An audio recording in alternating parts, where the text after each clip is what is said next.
Hi friends, welcome to Booms Tamil. நம்ம இப்போ என்ன பண்ண போகிறோம் அப்படின்னா முத்து மாலை கோக்க போகிறோம். நான் இப்போ இந்த வீடியோவில் வந்து ஸ்டெப் பை ஸ்டெப்பாக உங்களுக்கு கிளியராக எல்லா விளக்கமும் சொல்லியிருக்கேன். உங்களுக்கு அவசியம் இந்த வீடியோ ஃபுல்லாக பார்த்தீங்கன்னா உங்களுக்கு வந்து ஒரு முத்து மாலை கோக்கிறதுக்கு ஃபுல் ஐடியாவும் கிடச்சிரும். இப்போ வந்து நம்ம ஃபஸ்ட்டு இதுக்கு வந்து நான் கோல்டு பீட்ஸும் முத்தும் எடுத்துகிட்ருக்கேன். இப்போ அந்த கோல்டு பீட்ஸ் வந்து எனக்கு கேஜிலேயே கிடைக்கிது. நான் கேஜியில் தான் வாங்கினேன். இப்போ இந்த முத்து வந்து சரத்தில் வாங்கியிருக்கேன். இது வந்து ரொம்ப குவாலிட்டியான நல்ல முத்து. நம்ம எப்படி சொல்லுவோம்னா இது ஜுவல்ஸுக்கெல்லாம் யூஸ் பண்ணுற முத்து, நெக்லஸ் அந்த மாதிரிலாம் வருதில்ல, கிறிஸ்டல் பேஸ் அந்த மாதிரி இதுக்கெல்லாம் யூஸ் பண்ணுற முத்து. ஒரிஜினலுக்கு டூப்ளிகேட்டுன்னு வைங்களேன். அந்த மாதிரி இது ஒரு குவாலிட்டியான முத்து. இதுதான் நம்ம எடுத்துகிட்ருக்கோம். இப்போ இதுக்கு நம்ம ஃபஸ்ட்டு என்ன பண்ணணும் அப்படின்னா 2 ஊசி எடுத்துகிட்ருக்கேன். 2 ஊசி எடுத்துக்கிட்டு நான் பைன் நூலை வந்து கோத்துட்ருக்கேன். நல்லா திக்கான நூல். இது எப்படி சொல்கிறதுன்னு எனக்கு தெரியல. 10ஆம் நம்பர் நூல் சொல்லுவாங்கன்னு நினைக்கிறேன். எனக்கு கரெக்டாக நூல் எப்படி பேர் சொல்கிறதுன்னு தெரியல. நல்ல திக்கான நூல், ட்வைன் நூல் அப்படின்னு சொல்லுவாங்க. அந்த நூல் தான் எடுத்துகிட்ருக்கேன். இப்போ 2 ஊசியவும் சேர்த்தி நான் 2 கோல்டு பீடு கோத்துக்கிறேன். அதுக்கப்புறமா 3 முத்தையும் 2 ஊசியிலுமே கோத்துக்கிறேன். நான் எதுக்காக 2 ஊசி எடுத்திருக்கேங்கிறது உங்களுக்கு நான் அடுத்தது சொல்லக்குள்ள க்ளீனாக புரியும். இப்போ இந்த 2 ஊசியிலையுமே நான் வந்து இப்போ இந்த 3 முத்தையும் கோத்துக்கிறேன். நம்ம வந்து ஒட்டுக்கா 2 ஊசியும் வச்சு கோத்தா அது உள்ளே போகாது. அதனால் ஒவ்வொரு ஊசியாக கோத்துட்டு அதுக்கப்புறமா இன்னொரு ஊசியை கோத்துக்கிறேன். இப்போ இந்த மாதிரி நம்ம ஒவ்வொரு ஊசியாக கோக்கக்குள்ள ரொம்ப கேர்ஃபுல்லாக கோக்கணும். ஒரு ஊசியை கோத்துட்டு இன்னொரு ஊசி கோக்கக்குள்ள அந்த நூலில் நம்ம கோத்துறக்கூடாது. அந்த மாதிரி பார்த்து கோத்துக்கோங்க. இப்போ உதிர்ந்து வரக்கூடாதுங்கிறதுக்காக ரிவேர்ஸில் நம்ம மேலே கோக்கக்குள்ள இங்கே கீழே உதிர்ந்து வந்துடக்கூடாதுங்கிறதுனால ஒரு அவுக்கிற மாதிரி ஒரு நாட் பண்ணிக்கிறேன். இப்போது 2 ஊசியும் தனித்தனியாக பிரிச்சுக்கிட்டு ஒவ்வொரு ஊசியிலும் 2 கோல்டு பீட், தனித்தனியாக 2 கோல்டு பீட் கோத்துக்கிறேன் 2 ஊசியிலையும். இப்போ இதை வந்து எண்டுக்கு கொண்டு வந்துடலாம். பார்த்து சிக்கு விழாமல் பண்ணுங்கள். ஏன்னா நம்ம வந்து 2 நூலையும் ஜாயின் பண்ணிவிட்டு திரும்ப பிரிப்போம், திரும்ப ஜாயின் பண்ணிவிட்டு திரும்ப பிரிப்போம். அந்த மாதிரி பண்ணுறதுனால கொஞ்சம் பார்த்து கேர்ஃபுல்லாக பண்ணாதான் சிக்கு விழாமல் இருக்கும். சிக்கு விழுந்துட்டால் அதுக்கப்புறம் சிக்கு எடுக்கிறது ரொம்ப கஷ்டமாக போயிடும். அது மட்டும் பார்த்து கொஞ்சம் ஸ்பேசியஸாக வச்சுட்டு ஒவ்வொரு ஊசியும் தனித்தனியாக வச்சு பார்த்து கோத்துக்கோங்க. இப்போ திரும்பவும் 3 முத்து வந்து நம்ம வந்து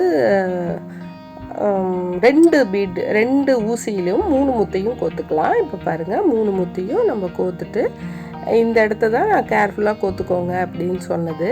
இப்போ திரும்பவும் ஒவ்வொரு ஊசியிலையும் தனித்தனியாக 2 கோல்டு பீடு கோக்குறேன். இப்போ உங்களுக்கு புரிஞ்சிருக்கும்.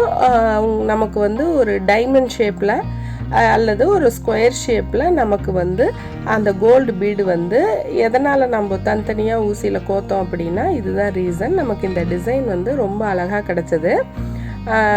யூஸ்வலாக இல்லாமல் கொஞ்சம் டிஃப்ரெண்ட்டாக இருந்தது. இப்போ பாருங்கள், இப்போது அழகாக நமக்கு 2 செட்டு டைமண்ட் ஷேப்பு 2 செட்டு கிடச்சிருச்சு. இப்போ இந்த மாதிரி நம்ம 3 செட்டு கோத்துக்க போகிறோம். அதுக்கப்புறமா 3 செட்டு கோத்ததுக்கப்புறம் நம்ம வந்து 6 முத்து கோத்துக்க போகிறோம். இப்போ வந்து இது ஒரு குவார்ட்டர் போர்ஷன், ஒரு கால் பகுதி நமக்கு முடிஞ்சிருச்சு அப்படின்னு நம்ம வச்சுக்கலாம். இந்த முத்து வந்து நம்ம ஜுவல்ஸுக்கு கோக்கிறதுக்கு, நரம்பில் நம்ம வந்து கீர் ஒயர் சொல்லுவாங்க அந்த மாதிரி இதில் நம்ம யூஸ் பண்ணுற முத்துங்கிறதுனால இந்த ட்வைன் நூலுக்கும் நம்ம திக்கான ஊசிங்கிறதுனால நமக்கு வந்து நிறைய முத்து வந்து ஓட்டைக்குள்ளே போகாமல் நிற்கிது. அதில் எந்த ப்ராப்ளமும் இல்லை. நமக்கு பெருசாக இருக்கிற முத்தை எடுத்துக்கிட்டோம்னா, அதாவது ஓட்டை பெருசாக இருக்க மாதிரி எடுத்துக்கிட்டோம்னா நமக்கு கரெக்டாக இருக்கும். இப்போ பாருங்கள், இதில் இன்னொரு 3 முத்து கோத்துக்கணும். 6 முத்து, அதாவது இப்போ இது வந்து ஒரு போர்ஷன் கம்ப்ளீட்டட். இப்போ இதே மாதிரி நம்ம 4 போர்ஷன் பண்ணிக்கணும். இப்போ பாருங்கள், இது ஒரு போர்ஷன் கம்ப்ளீட் பண்ணிட்டோம். இதுக்கப்புறமா இதே மாதிரி நம்ம 4 போர்ஷன் வந்துருச்சு. இப்போ பாருங்கள், ஒரு 6, திரும்ப இன்னொரு 6, திரும்ப இன்னொரு 6, 3 இடத்துல 6 6 கோத்துருக்கோம். நமக்கு 4 3 ஒரு ரெக்டாங்கிள் ஷேப்பில் டைமண்ட் ஷேப்பில் நமக்கு ஒரு 4 கோல்டு பீடு கிடச்சிருக்கு. இது வந்து நமக்கு ஒரு கழுத்துக்கு போடுறதுக்கு கரெக்டாக இருக்கும். இப்போ எண்டை வந்து நான் திரும்ப அதே மாதிரி 3 முத்து கோத்துட்டு 2 கோல்டு பீடு கோத்துட்டு அந்த முடிச்சு போட்டிருந்தோம் இல்லையா, அந்த முடிச்சை பிரிச்சுட்டு இதையும் அதையும் சேர்த்து நான் ஃபுல்லாக டைட் முடியாக ஒரு 3 முடி 4 முடி போட்டுட்டு கட் பண்ணிக்கிறேன். இப்போ இதை கட் பண்ணிவிட்டு அந்த நூலையும் அந்த முத்துக்குள்ளேயே அந்த கோல்டு பீடுக்குள்ளேயே உள்ளே விட்டுட்டோம்னா நம்ம எந்த இடத்துல நம்ம முடி போட்டிருக்கோங்கிறதே வெளியே தெரியாது. அந்த மாதிரி நல்லா நீங்கள் இந்த முடி போடுறதுக்கு முன்னே நல்லா டைட்டாக இறுக்கிக்கணும். ஏன்னா நம்ம அந்த டைமண்ட் ஷேப் கொடுத்துருக்கோம்ல, அந்த ஷேப் நமக்கு கரெக்டாக வரணுன்னா நம்ம நல்லா நூலை ஃபுல்லாக நல்லா டைட்டாக இறுக்கிட்டு அதுக்கப்புறம் முடி போட்டுக்கோங்க. இல்லைன்னா அந்த ஷேப் மாறும், அது நீட்டாக இருக்காது. இப்போ இன்னொரு ட்வைன் நூல் எடுத்துகிட்டு அதில் வந்து இப்போ கொஞ்சம் செய்ய போகிறோம். ஒரு முத்தை மட்டும் ஒரு நூலில் மட்டும் கோத்துக்கணும். இப்போ அந்த நூலையே டபுளாக ஃபோல்ட் பண்ணிவிட்டு அந்த டபுளாக ஃபோல்ட் பண்ணதில் ஊசி கோத்துக்கணும். இப்போ உங்களுக்கு புரியும்னு நினைக்கிறேன். ஸ்டார்டிங்கு இது நம்ம ஆல்ரெடி மாலை கோக்கிறதுலையே சொல்லியிருக்கேன். இப்போ இந்த மாதிரி கோத்துட்டு இப்போது டபுளாக போட்ட நூலில் ஒரு கோல்டு பீடு கோத்துட்டு ஒரு 5 முத்து கோத்துக்கிறேன். இந்த மாதிரி நம்ம ஒரு 3 கோத்துக்கலாம். 3 கோத்தோம்னா நமக்கு கொஞ்சம் ரெடி. இப்போ பாருங்கள் எவ்வளோ நீட்டாக நமக்கு கொஞ்சம் வந்துருச்சு. இப்போ அதில் 2 நூல் இருக்கு இல்லையா, அந்த நூல் 2ஐயும் இந்த மாதிரி 2ஆக பிரித்து வச்சுட்டு இந்த 2ஐயும் சேர்த்தி அப்போ 3 நூல் வந்துடுது. இப்போ இது 2ஐயும் சேர்த்து நம்ம முடி போட்டுக்கலாம். ஒரு 2 முடி அல்லது ஒரு 3 முடி நம்ம டைட்டாக நிற்கணும். அதுக்காக நம்ம இழுத்து போட்டுட்டு இப்போ இந்த மாலையோட சென்டர் இருக்கு இல்லையா, அந்த 6 பீடில் சென்டர் 3க்குள்ளே விட்டு நம்ம இழுத்து கட்டிட்டோம்னா ரொம்ப சூப்பராக நமக்கு முத்து மாலை ரெடி ஆகிடும். இது எத்தனை தாட்டி வேணும்னாலும் நம்ம வாஷ் பண்ணி திரும்ப நம்ம யூஸ் பண்ணிக்கலாம். சாமி படத்துக்கெல்லாம் போட்டோம்னா ரொம்ப நல்லாயிருக்கும்.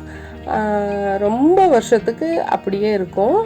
ஒரு நல்ல முத்து மாலையாக இருக்கும். நான் இப்போ இதை வந்து 60ஆம் கல்யாணத்துக்காக ரெடி பண்ணியிருக்கேன். 2 மாலை ரெடி பண்ணியிருக்கேன். ரொம்ப அழகாக வந்திருந்தது. உங்களுக்கு இந்த வீடியோ அவசியம் யூஸ்ஃபுல்லாக இருக்கும். இந்த மாலை உங்களுக்கு ரொம்ப உபயோகமாக இருந்திருக்கும் அப்படின்னு நினைக்கிறேன். இதே மாதிரி அடுத்தடுத்த உபயோகமான வீடியோக்களில் சந்திப்போம். நம்ம சேனல் இதுதான் முதல் முறையாக பார்க்குறதா இருந்தால் மறக்காமல் சப்ஸ்கிரைப் பண்ணிக்கோங்க, லைக் பண்ணிக்கோங்க, உங்கள் நண்பர்களோட ஷேர் பண்ணிக்கோங்க. உங்கள் சப்ஸ்கிரிப்ஷனும் ஷேர்ஸும் தான் எங்களுக்கு ரொம்ப பெரிய மோட்டிவேஷனாக இருக்கும். மறக்காமல் ஷேர் பண்ணி சப்போர்ட் பண்ணுங்கள். நம்ம சேனல் மேலும் மேலும் வளர உதவுங்க. நன்றி. பாய்.